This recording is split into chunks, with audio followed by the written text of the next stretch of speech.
Pernah merasa seperti berteriak ke udara kosong, tapi tak ada yang mendengar? Saat Anda menyadari bahwa meskipun sudah berusaha keras, rasa hormat yang Anda layak dapatkan tetap tidak datang, inilah titik balik. Bukan hanya tentang bagaimana orang lain memandang Anda, tapi juga tentang bagaimana Anda memandang diri sendiri.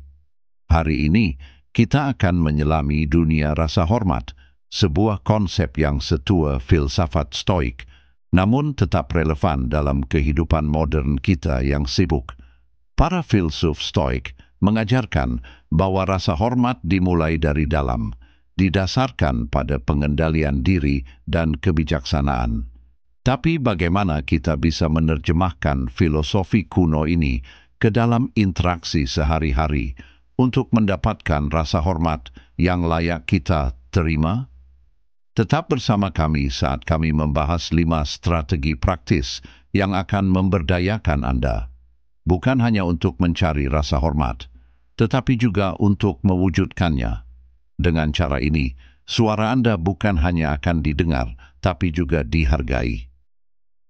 Berhenti berlebihan saat sedang menjelaskan. Ketika kita terlibat dalam percakapan, baik itu menolak undangan atau menjelaskan keputusan di tempat kerja, ada satu kebiasaan umum yang sering kita lakukan: terlalu banyak menjelaskan. Seolah-olah kita merasa harus mengemas kata "tidak" kita dengan pita alasan yang panjang dan rapi. Tapi mari berhenti sejenak dan pikirkan mengapa kita terdorong untuk menyertai keputusan sederhana dengan penjelasan yang rumit. Kebiasaan untuk terlalu banyak menjelaskan ini seringkali berakar pada kurangnya rasa percaya diri terhadap keputusan kita atau rasa takut mengecewakan orang lain. Rasanya seperti kita mencoba menghindari konflik bahkan sebelum konflik itu muncul. Tapi ada satu pemikiran yang dapat mengubah cara kita mendekati situasi ini. Filsafat stoikisme yang dibangun di atas kebijaksanaan, keberanian, keadilan, dan pengendalian diri mengajarkan kita nilai pengendalian dan kesederhanaan dalam kata-kata dan tindakan. Marcus Aurelius pernah mengatakan bahwa segala sesuatu yang kita katakan dan lakukan seharusnya sederhana, alami, dan lugas. Jadi, ketika kita memilih untuk berhenti terlalu banyak menjelaskan, kita tidak hanya menghemat napas, tetapi juga mempraktikkan bentuk kebajikan stoik dengan mempercayai keputusan kita tanpa merasa harus membela mereka setiap saat. Pertimbangkan ini. Saat Anda terlalu banyak menjelaskan, Anda secara tidak langsung mengirimkan pesan bahwa Anda tidak cukup percaya pada keputusan Anda sendiri untuk membiarkannya berdiri sendiri. Anda mungkin berpikir bahwa Anda sedang membantu atau menjadi lebih lengkap, tetapi yang sering muncul justru ketidakpastian dan rasa tidak percaya diri. Ini bukan hanya tentang memotong kata-kata Anda. Ini tentang menerima kepercayaan diri untuk mengatakan apa yang diperlukan dan tidak lebih. Dengan melakukannya, Anda mendapatkan lebih banyak rasa hormat. Orang-orang mulai memperhatikan bahwa Anda menghargai penilaian Anda sendiri. Dan ini secara alami meningkatkan cara mereka memandang keyakinan dan ketegasan Anda. Bagaimana kita bisa menerapkannya dalam kehidupan sehari-hari? Mulailah dengan langkah kecil. Lain kali Anda membuat keputusan, apakah itu menolak undangan atau melewatkan proyek tambahan di tempat kerja, tahan godaan untuk memberikan cerita latar.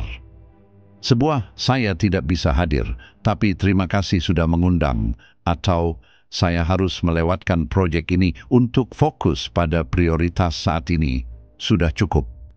Jika didesak, ingatlah bahwa tidak apa-apa untuk mengulangi pernyataan awal Anda dengan kesopanan yang tegas. Ini adalah strategi penting yang mencerminkan ketahanan stoik sekaligus penghormatan pada batasan Anda sendiri. Selain itu, terlalu banyak menjelaskan dapat membuat pesan Anda tidak jelas dan bahkan menyebabkan kesalahpahaman. Semakin banyak Anda bicara, semakin banyak yang harus ditafsirkan oleh orang lain. Dengan menjaga penjelasan Anda tetap singkat, Anda membantu mempertahankan kejelasan dalam komunikasi Anda, sehingga lebih mudah bagi orang lain untuk memahami posisi Anda. Kejelasan ini tidak hanya memperkuat cara orang lain memandang Anda, tetapi juga selaras dengan prinsip Stoik tentang komunikasi yang jelas dan efektif. Menerapkan prinsip kurang itu lebih tidak berarti menjadi dingin atau sulit didekati. Sebaliknya, ini tentang menemukan keseimbangan antara menjadi komunikatif dan mempertahankan kesunyian yang terkendali. Kesunyian ini berbicara banyak tentang rasa hormat Anda, baik pada diri sendiri maupun orang lain. Keseimbangan ini sangat penting dalam pengaturan profesional, di mana kemampuan dan kepercayaan diri Anda dapat secara signifikan memengaruhi kemajuan karier Anda. Mengurangi kebiasaan terlalu banyak menjelaskan adalah praktik yang membebaskan. Ini meringankan beban mental Anda karena Anda tidak lagi merasa perlu membenarkan setiap keputusan. Praktik ini tidak hanya membangun citra diri yang lebih sehat, tetapi juga sejalan dengan gagasan Stoik tentang fokus pada apa yang ada dalam kendali kita, tindakan dan reaksi kita, bukan persetujuan dari luar. Jadi, lain kali Anda merasa terjebak dalam perangkap menjelaskan terlalu banyak. Luangkan waktu untuk berhenti sejenak. Renungkan kebajikan Stoik tentang kebijaksanaan dan pengendalian diri, lalu pilih tanggapan yang menghormati waktu Anda dan kecerdasan audiens Anda. Ingatlah, setiap kata yang Anda pilih untuk tidak diucapkan adalah bukti kepercayaan diri Anda dan investasi dalam persona Anda sebagai pribadi yang layak dihormati. Hargai waktu Anda. Setiap orang memiliki jumlah waktu yang sama dalam sehari, 24 jam. Namun, seringkali kita berkata, "Saya tidak punya waktu." Ungkapan ini telah menjadi semacam mantra bagi mereka yang merasa kewalahan. Tapi, bagaimana jika kita mengubah cara pandang? Bayangkan Anda menjaga waktu seperti naga menjaga harta karun. Mengapa? Karena di tengah berbagai tuntutan yang datang dari segala arah, melindungi waktu Anda adalah hal yang tidak hanya bijak, tetapi juga amat penting. Dari sudut pandang filsafat Stoa, waktu bukan hanya sumber daya lain. Waktu adalah komoditas paling berharga yang kita miliki.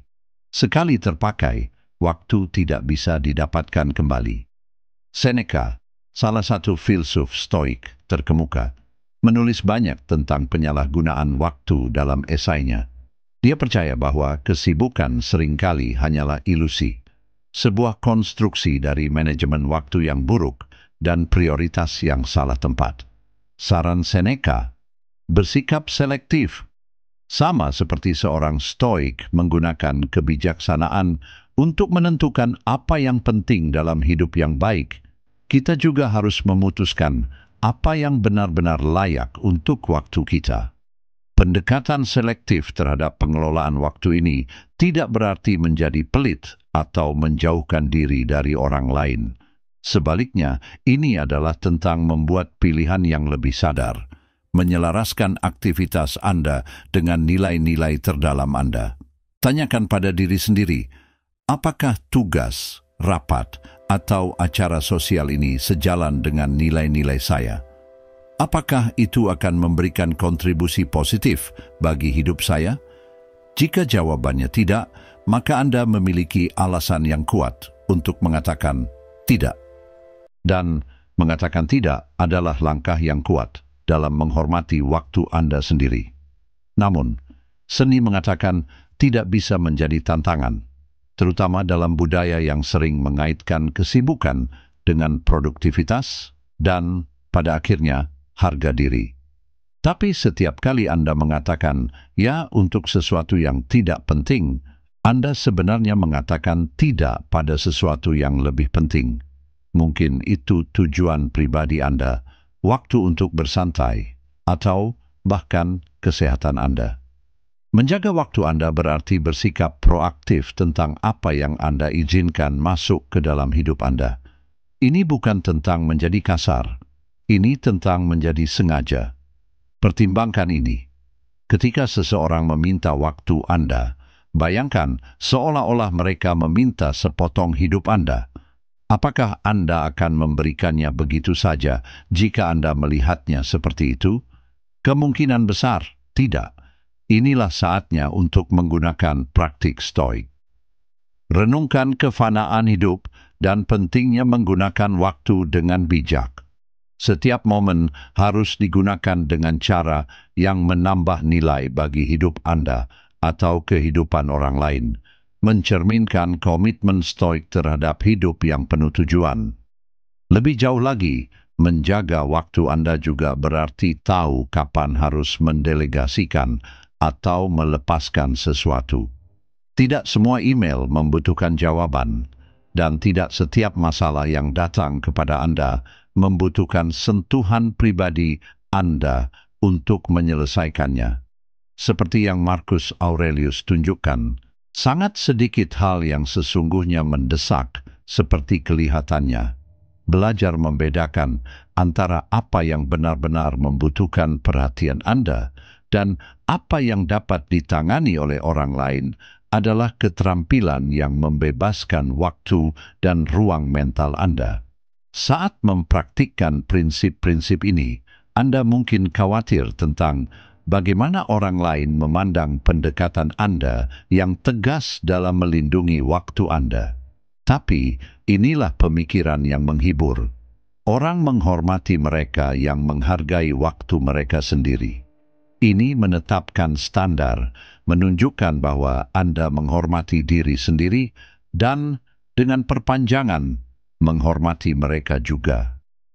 Orang akan belajar bahwa ketika Anda benar-benar memberikan waktu Anda, mereka mendapatkan yang terbaik dari Anda, bukan hanya sisa-sisa Anda setelah kelelahan karena terlalu banyak komitmen. Untuk benar-benar menjaga waktu Anda juga harus memastikan bahwa Anda menggunakannya dengan baik. Filsafat Stoa mengajarkan kita untuk merenungkan setiap hari tentang tindakan dan keputusan kita. Gunakan praktik ini untuk mengevaluasi bagaimana Anda menghabiskan hari Anda. Apakah Anda meluangkan waktu untuk hal-hal yang benar-benar penting? Apakah Anda mengatakan tidak saat diperlukan? Sesuaikan sesuai kebutuhan. Dan ingatlah bahwa setiap hari adalah kesempatan baru untuk hidup sesuai dengan nilai-nilai Anda. Berdiri teguh pada prinsip Anda. Di dunia yang dipenuhi berbagai opini, seringkali kita tergoda untuk mengikuti arus demi menghindari konflik. Tetapi mari ubah sudut pandangnya.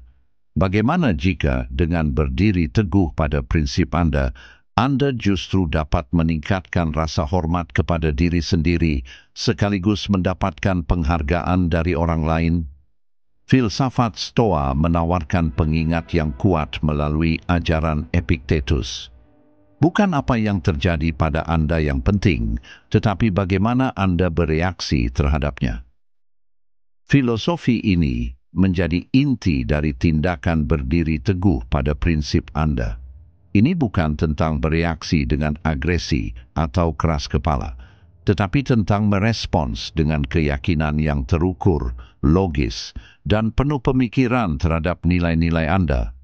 Berdiri teguh artinya menunjukkan pada dunia bahwa Anda cukup menghormati pendapat Anda sendiri untuk membelanya, bahkan ketika itu terasa tidak nyaman. Tindakan ini bukan hanya tentang keberanian, tetapi juga tentang rasa hormat pada diri sendiri, rasa percaya pada keyakinan Anda, dan kepercayaan bahwa prinsip Anda layak untuk diperjuangkan. Namun praktik ini seringkali lebih mudah diucapkan daripada dilakukan, terutama Dalam situasi sulit di mana konsensus kelompok mungkin berlawanan dengan Anda. Tapi justru disinilah nilainya. Setiap kali Anda secara tegas mengekspresikan sudut pandang Anda tanpa agresi, Anda tidak hanya mempraktikkan ketahanan stoik, tetapi juga mengajarkan kepada orang-orang di sekitar Anda tentang integritas dan komitmen Anda terhadap nilai-nilai Anda. Bayangkan sebuah situasi di tempat kerja di mana ide Anda ditentang. Akan lebih mudah untuk mengangguk dan membiarkannya berlalu. Tapi bagaimana jika ide Anda sebenarnya memiliki potensi yang besar, hanya saja diabaikan karena efek groupthink atau tergesa-gesa dalam pengambilan keputusan? Berdiri teguh dalam situasi seperti ini berarti menyampaikan perspektif Anda dengan jelas dan memberikan alasan yang mendukungnya. Ini bukan berarti Anda menutup diri terhadap pendapat lain. Sebaliknya, ini adalah membuka dialog yang sehat, di mana suara Anda juga didengar dan dipertimbangkan. Disinilah praktik stoik tentang penalaran yang tenang dan tidak emosional menjadi sangat berguna. Ajukan argumen Anda secara logis dan tenang tanpa terjebak dalam amarah atau frustrasi. Selain itu, berdiri teguh pada prinsip Anda juga terkait erat dengan ideal stoik tentang pengendalian diri. Ini melibatkan pengendalian emosi Anda di tengah-tengah oposisi, sehingga kata-kata dan tindakan Anda dipandu oleh alasan, bukan impuls. Penguasaan diri inilah yang pada akhirnya mendapatkan rasa hormat. Orang cenderung menghormati mereka yang dapat tetap tenang dan rasional, terutama ketika situasinya memanas. Namun, perlu dicatat bahwa berdiri teguh juga berarti bersiap untuk menerima bahwa tidak semua orang akan selalu setuju dengan Anda, dan itu tidak apa-apa. Filsafat Stoa mengajarkan kita untuk menerima hal-hal yang berada di luar kendali kita, termasuk pendapat orang lain.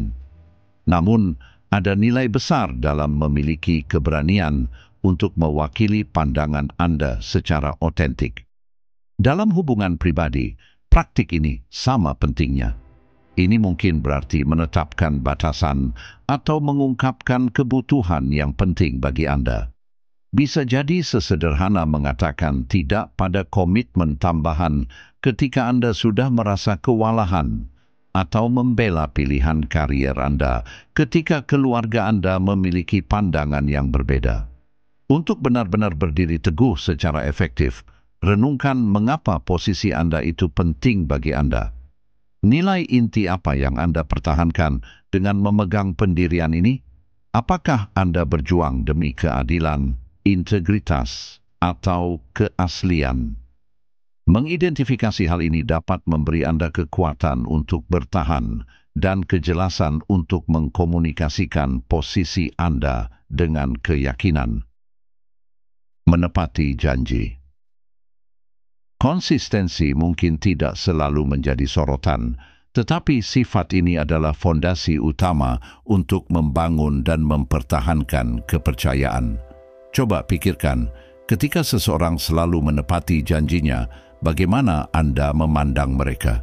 Kemungkinan besar Anda melihat mereka sebagai pribadi yang dapat diandalkan, terpercaya, dan memiliki integritas. Sekarang bayangkan jika konsistensi ini diselaraskan dengan tujuan hidup berdasarkan kebajikan ala filsafat Stoa. Para Stoik menekankan pentingnya menjalani kehidupan yang selaras dengan nilai-nilai dan keyakinan seseorang. Menepati janji bukan hanya tanda keandalan, tetapi juga cerminan integritas dan karakter seseorang. Marcus Aurelius seringkali menekankan pentingnya tindakan yang sejalan dengan prinsip. Ia menganjurkan agar kita hidup dengan cara yang konsisten, bukan hanya dalam pikiran, tetapi juga dalam perbuatan. Ketika Anda menepati janji, Anda menunjukkan bahwa Anda tidak hanya terbawa oleh semangat sesaat saat membuat janji, tetapi juga benar-benar berkomitmen untuk memenuhinya. Ini adalah demonstrasi dari nilai stoik, keselarasan antara kata dan tindakan. Setiap kali Anda membuat janji, anggaplah itu sebagai menetapkan ekspektasi, bukan hanya di benak orang lain, tetapi juga menciptakan tugas masa depan untuk diri sendiri. Ketika Anda menepati janji, Anda tidak hanya mengatakan kepada dunia bahwa Anda adalah seseorang yang dapat diandalkan, tetapi Anda juga mengingatkan diri sendiri tentang kemampuan Anda untuk dihormati dan dipercaya. Konsistensi ini membangun fondasi kepercayaan yang dapat memperkuat setiap hubungan, baik itu hubungan pribadi maupun profesional. Bayangkan bagaimana praktik ini dapat mengubah interaksi Anda. Jika Anda berkomitmen pada suatu proyek di tempat kerja, selesaikan dengan dedikasi yang layak. Jika Anda berjanji akan membantu seorang teman, pastikan Anda hadir saat mereka membutuhkan Anda. Bahkan janji yang terlihat kecil sekalipun memiliki arti. Namun, menepati janji bukan hanya soal memenuhi kewajiban kepada orang lain. Ini juga tentang rasa hormat terhadap diri sendiri dan integritas pribadi. Filsafat Stoa mengajarkan kita untuk tidak terganggu oleh hal-hal di luar kendali kita, tetapi menegaskan bahwa kita harus sepenuhnya bertanggung jawab atas hal-hal yang ada dalam kendali kita. Dengan konsisten memenuhi komitmen Anda menyesuaikan tindakan Anda dengan ideal Anda, yang merupakan inti dari etika stoik. Tapi bagaimana jika keadaan berubah dan Anda tidak dapat memenuhi janji? Di sini, stoikisme juga memberikan panduan. Filosofi ini mendorong kita untuk beradaptasi dengan keadaan dengan anggun. Jika Anda mendapati bahwa Anda tidak dapat memenuhi janji, komunikasikan hal ini secara terbuka dan jujur. Tawarkan alternatif atau solusi jika memungkinkan, dan pelajari pengalaman tersebut untuk membuat komitmen yang lebih bijak di masa depan. Perlu diingat juga bahwa menepati janji tidak berarti mengatakan ya untuk semuanya. Terlalu banyak berkomitmen adalah jebakan yang umum. Sangat mudah untuk mengatakan ya pada terlalu banyak hal karena ingin menyenangkan orang lain atau takut kehilangan kesempatan. Namun, jika Anda menyebar perhatian Anda terlalu tipis, Anda berisiko gagal memenuhi janji dan kehilangan kepercayaan orang lain. Disinilah praktik stoik tentang kesadaran diri sangat penting.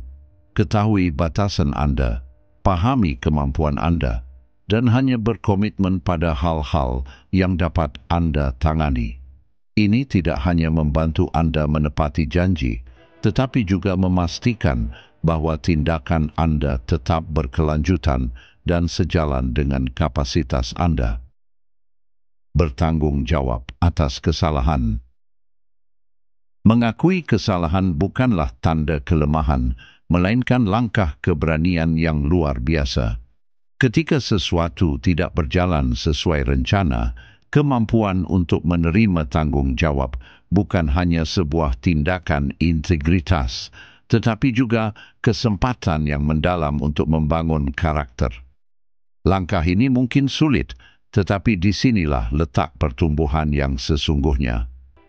Para stoik, dengan penekanan mereka pada kesadaran diri dan tanggung jawab pribadi, memahami pentingnya mengakui kesalahan. Mereka percaya bahwa pengakuan terhadap kesalahan bukanlah sebuah kekurangan, melainkan tindakan jujur yang dapat mengarah pada perbaikan diri.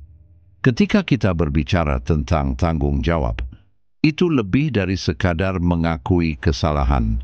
Ini melibatkan langkah mundur, mengevaluasi apa yang salah, mengapa itu terjadi, dan bagaimana mencegahnya di masa depan.